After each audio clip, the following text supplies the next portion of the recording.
Okay, I'd just like to introduce Mark Hall. He's going to share his testimony today. So, welcome everybody that came to hear this testimony by Mark. Thank you, Chris. Again, I am Mark. Please excuse me, I got two things going on. One, this is the first time I've ever done anything like this. Second is the right side of my face is pretty much numbed up from clove oil. I've been fighting a tooth infection, but that's okay. I think it's important that I talk a little bit about where I came from, because for me to be actually standing here is that my story will demonstrate, I guess, how far I've came and what has been happening in my life recently to get me to this stage. I was born just normal enough back in 1955 on a farm in the middle of Iowa, the northwest corner. And not too much went on there, fairly normal farm kid life. Always, we lived 13 miles away from town, just stayed on the farm all the time.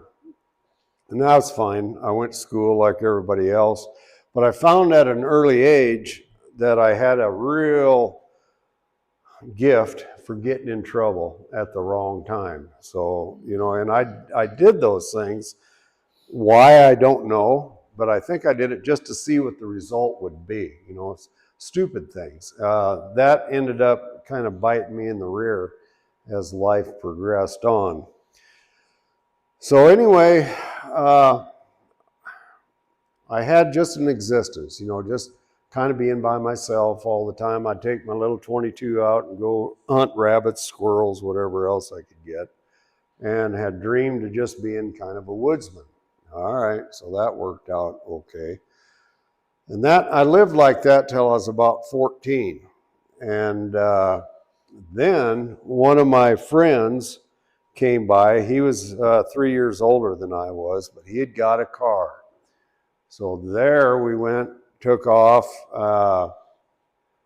and that was a sense of freedom that I'd never felt before, being able to just go cruise around all day and kind of goof off all day, not work.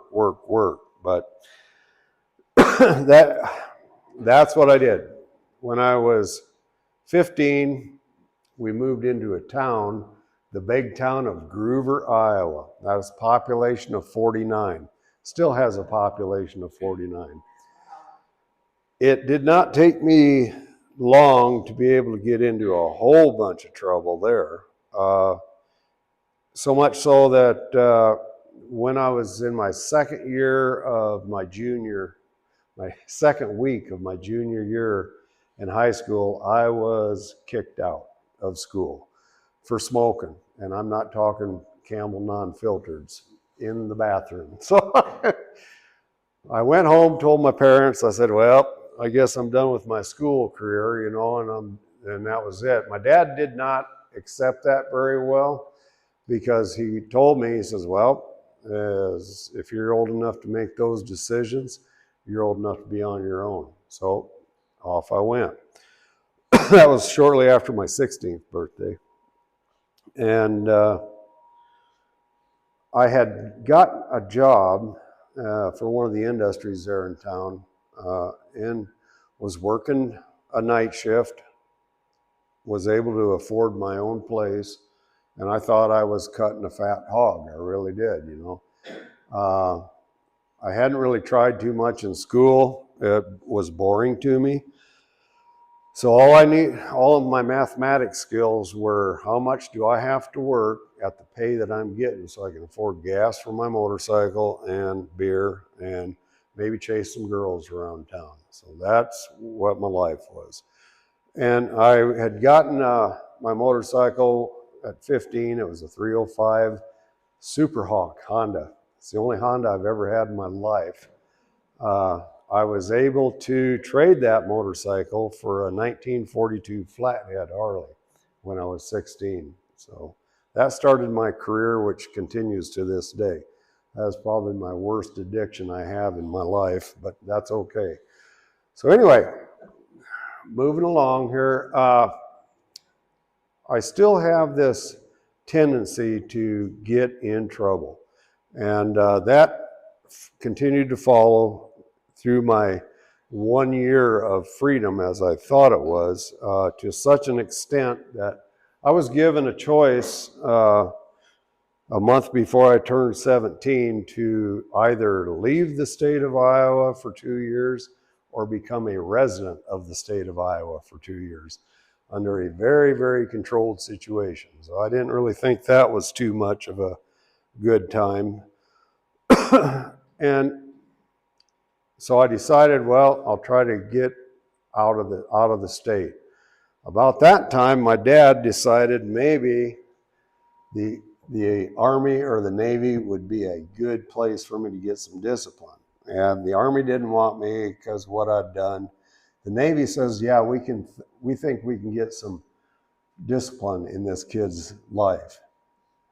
I don't think Uncle Sam understood the severity of the project they were about to undertake, and that was that seriously, because it did not take me very long, once again, to get restricted to the ship that I was on.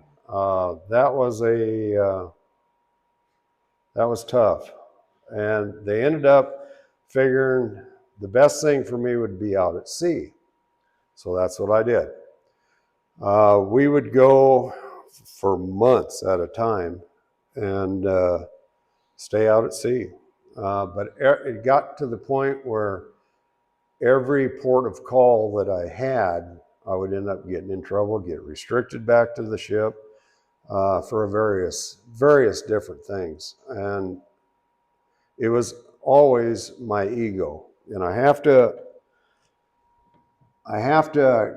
backtrack here a little bit. I was raised in a very, very religious family, super religious.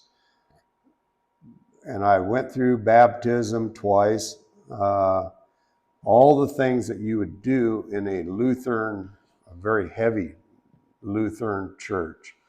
But by the time I was 15, I figured that wasn't for me. I had a better way. So I just turned my back on the church. I wanted nothing to do with anything related to church, anything related to religion. And as it's odd that we had the message today that we did, because I was like Saul. I would always think myself above the people that were in any kind of religion. Look, those poor people, they're just trained robots. That's all they are. And I didn't want nothing to do with it. So anyway, my enlistment came up, and I had the option of re-enlisting for 6 more years and becoming an electrical engineer. I was an electrician's mate in the Navy. Or I could get out. And I thought, well, I've got this Harley. I'm 19 at the time. I don't need this. 2 months before I was to get discharged, I had some party favors that I was going to go see some other friends with. And the wind caught my hat, and I had all these party favors in my hat. Well, the wind blew. All right, my cover comes off. I throw my cover back on my head. All my party favors went right back onto the quarterdeck of the ship. So I go to this off-base place, oh crap, all my stuff's gone. Wonder where it's at. And then my head went, oh, I know where it's at. So when I come back to the ship, they were waiting for me. And based on my, based on my previous 2 years of extracurricular activities, let's call it that, they decided that I needed to go through some very intense treatment before they'd even discharge me. And I did. I got that done, still came back to Iowa, and didn't really know what I wanted to do other than ride my motorcycle around, you know, 'cause I didn't have to do anything. It was just me.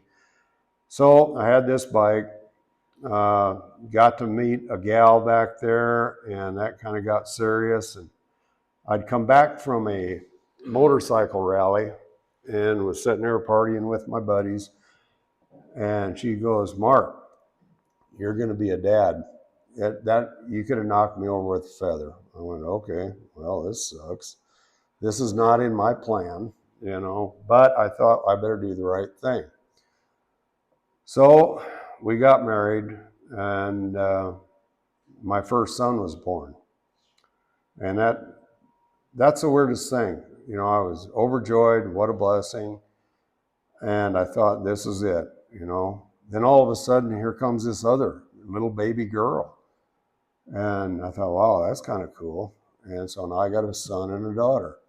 Well, then all of a sudden, here comes more and more and more and more. Ended up with 5 kids within 6 years. I'm thinking, you know, somebody told me I ain't supposed to be doing my laundry together, so let's stop doing that. But anyway, it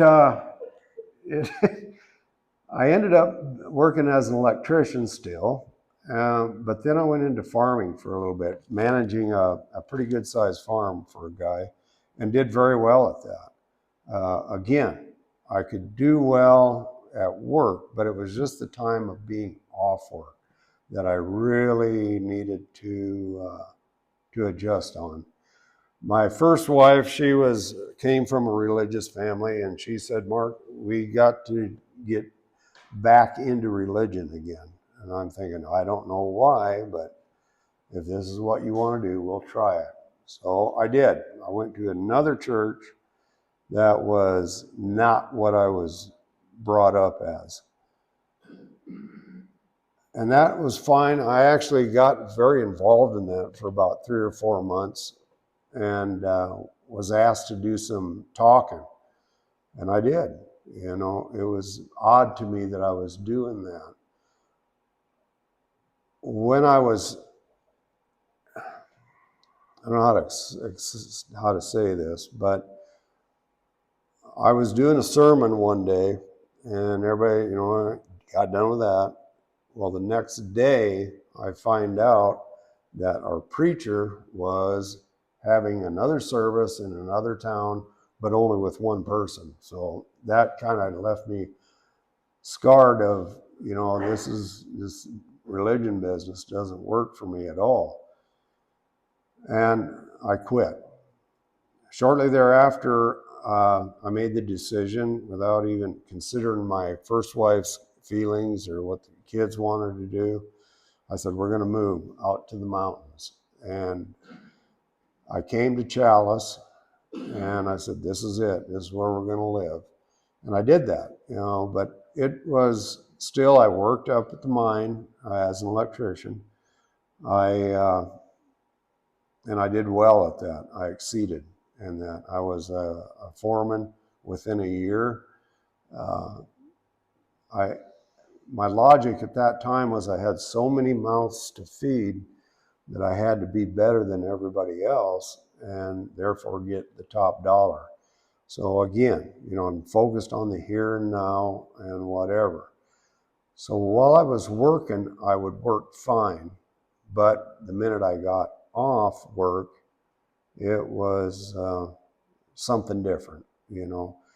My logic in those days was, I make the money, everybody's got food, everybody's got clothes, you got a nice warm house to live in. My job is done. Let me do my thing.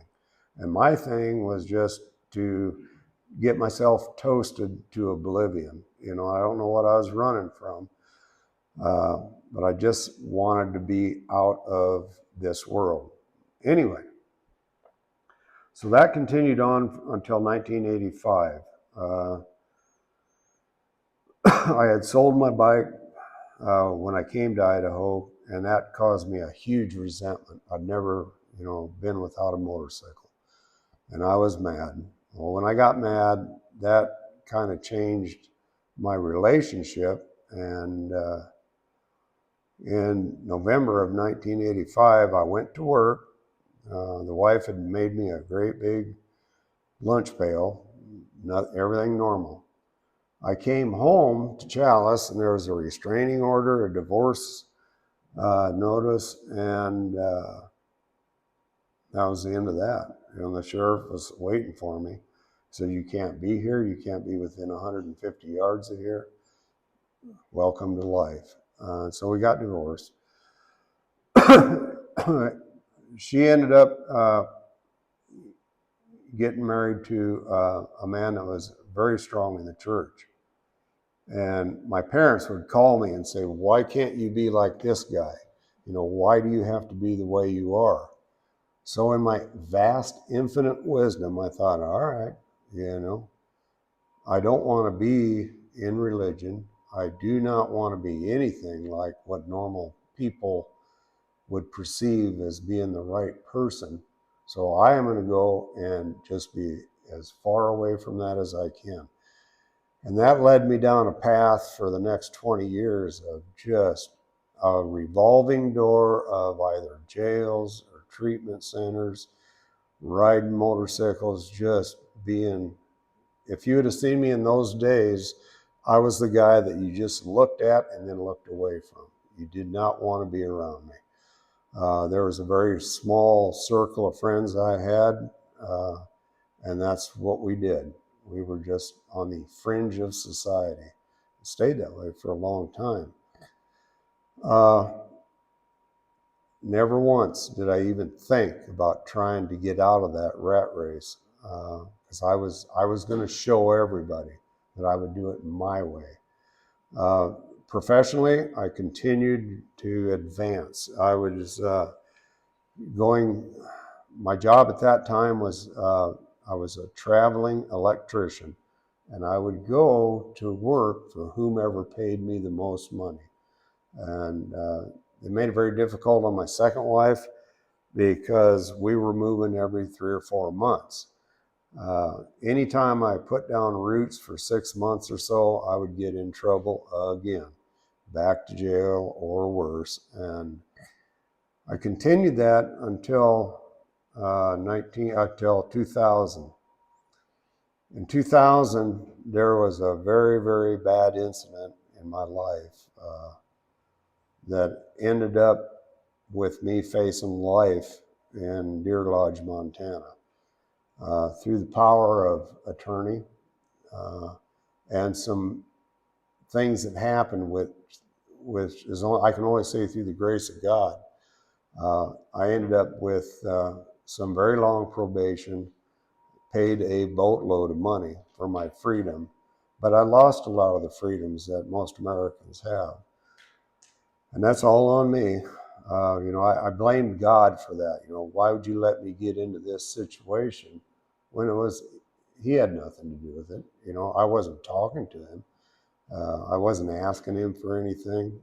I just thought I knew I had a better way of life. So I finally got out of that, and I'm happy to say, since 2003, I haven't been in the judicial system. I'm very, very happy. That's a big thing for me. What happened, though, was I got an offer from a company that is in Canada to work overseas.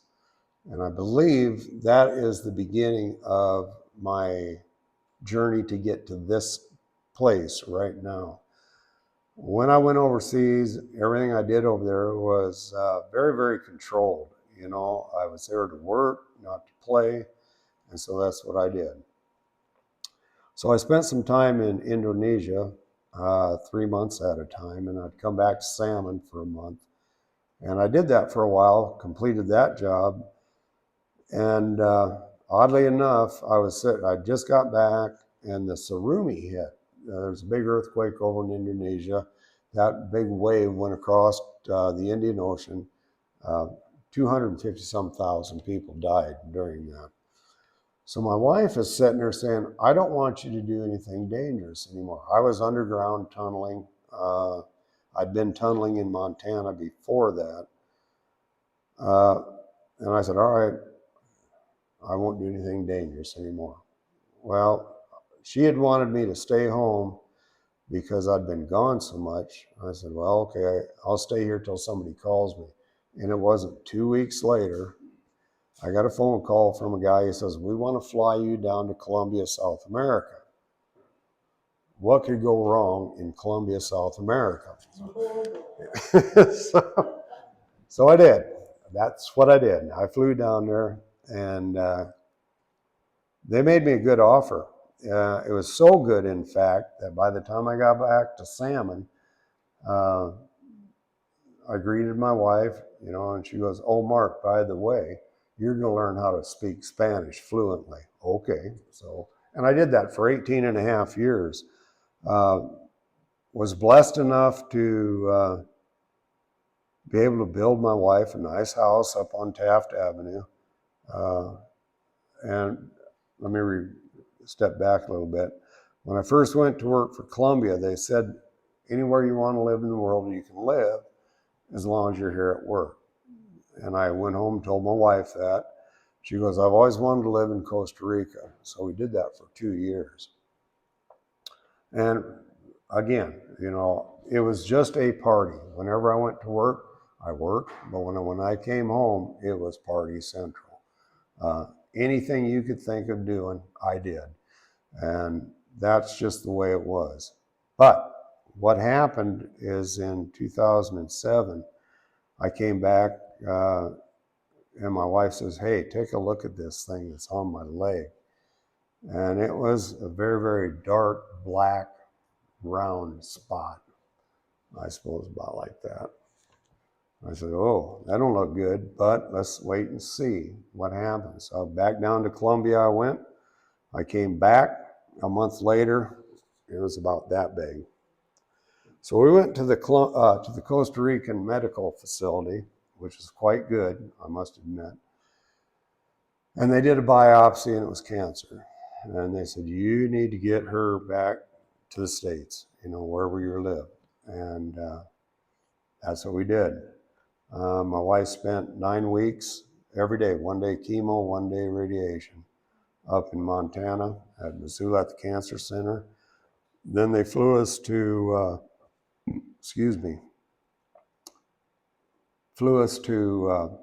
Houston to the MD Anderson Center. They cut up as much as they could. And they said, well, we think we got a majority of it, but you have to go back because it's spreading all through her lymph glands and all this, that, and the other, and do more radiation and chemo. And we did that, all the while trying to build this house. And my wife, who is stronger than I was, she continued living, and the disease was so much that even though when I first met her, we'd go out to elk hunting and everything, steelhead fishing together, riding motorcycles, she got to the point where she was incapacitated.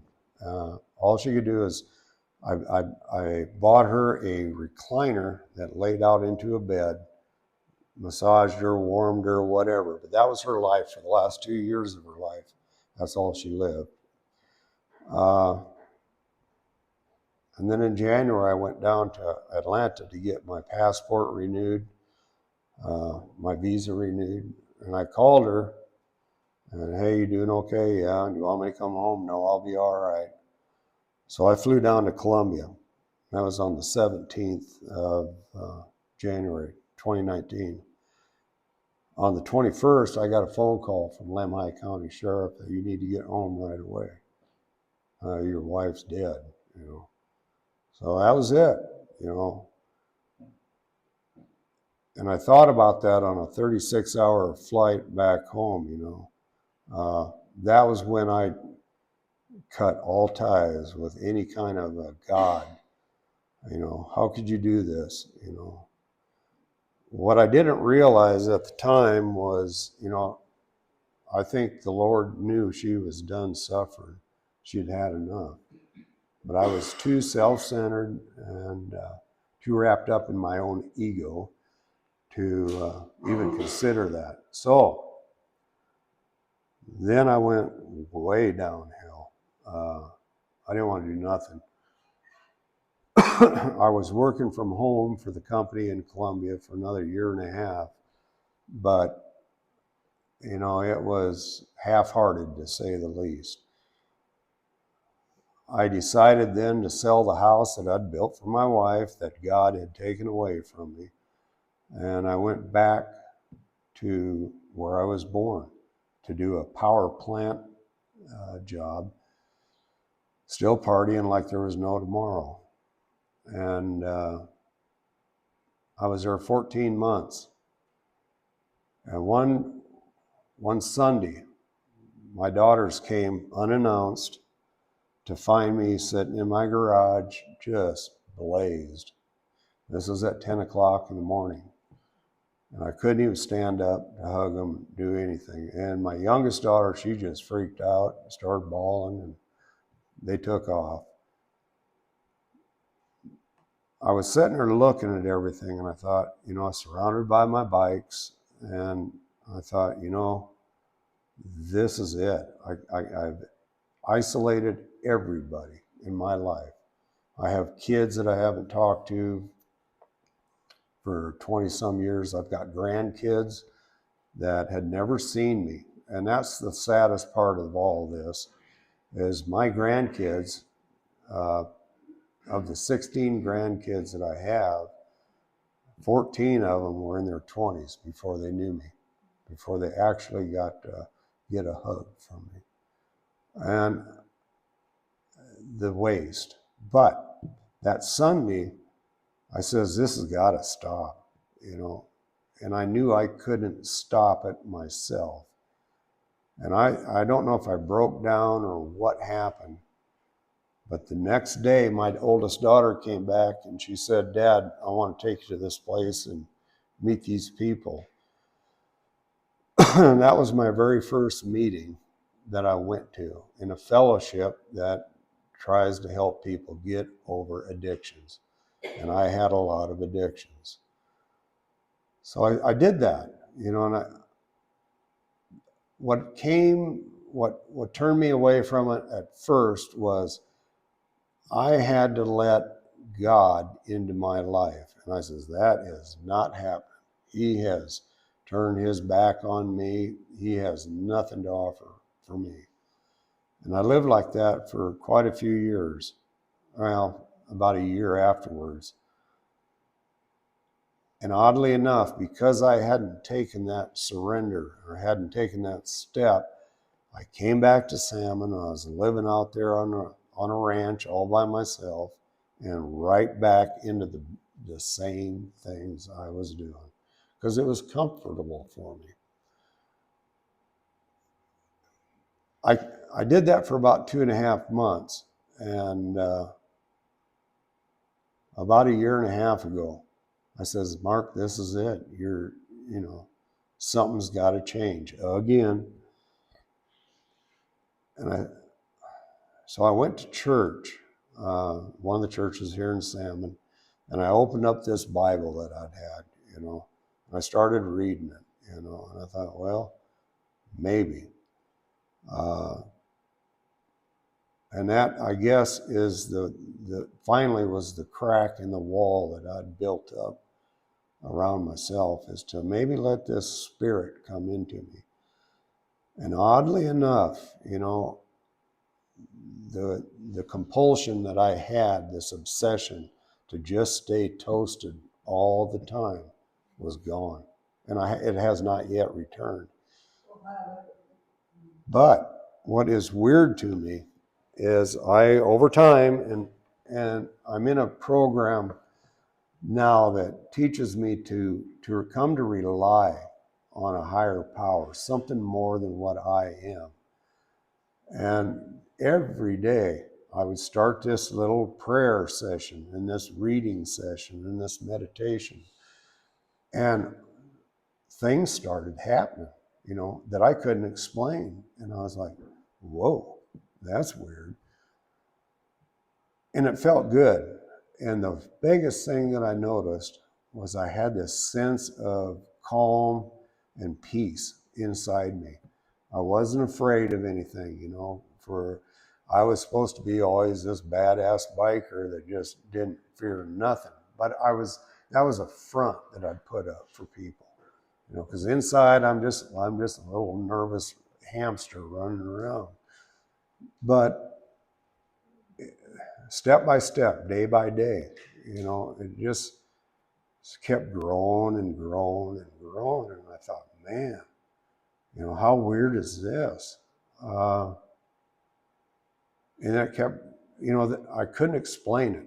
I thought, well, maybe it's just from stopping. But it was more than that.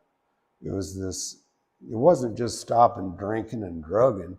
It was this just well-being that I had in my life that I'd never felt that. And keep going and going and going, hit a few more churches, I find that I go to the services that I go to, I hear something every time I go that I need to hear in order to take my next step on this journey. And I like that. But the strength that I've got from that has now enabled me to, some of my friends here know, in the summertime, I travel extensively on my motorcycle. What this internal thing has given me is the strength to go to different places, to talk to people about what happened in my life. And that ain't nothing I'm doing. That's my Creator working inside me, and I'll shout it out to anybody that wants to listen. It's a real thing, and it's something that happens to you. I mean, it's a profound change. I was sharing with Chris earlier, my sons, they tell me, Dad, you're nothing like what you used to be. And I said, well, this thing that lives inside me, and I call it my Creator, this spirit, has just caused a profound change in what I do, what I think, how I act, and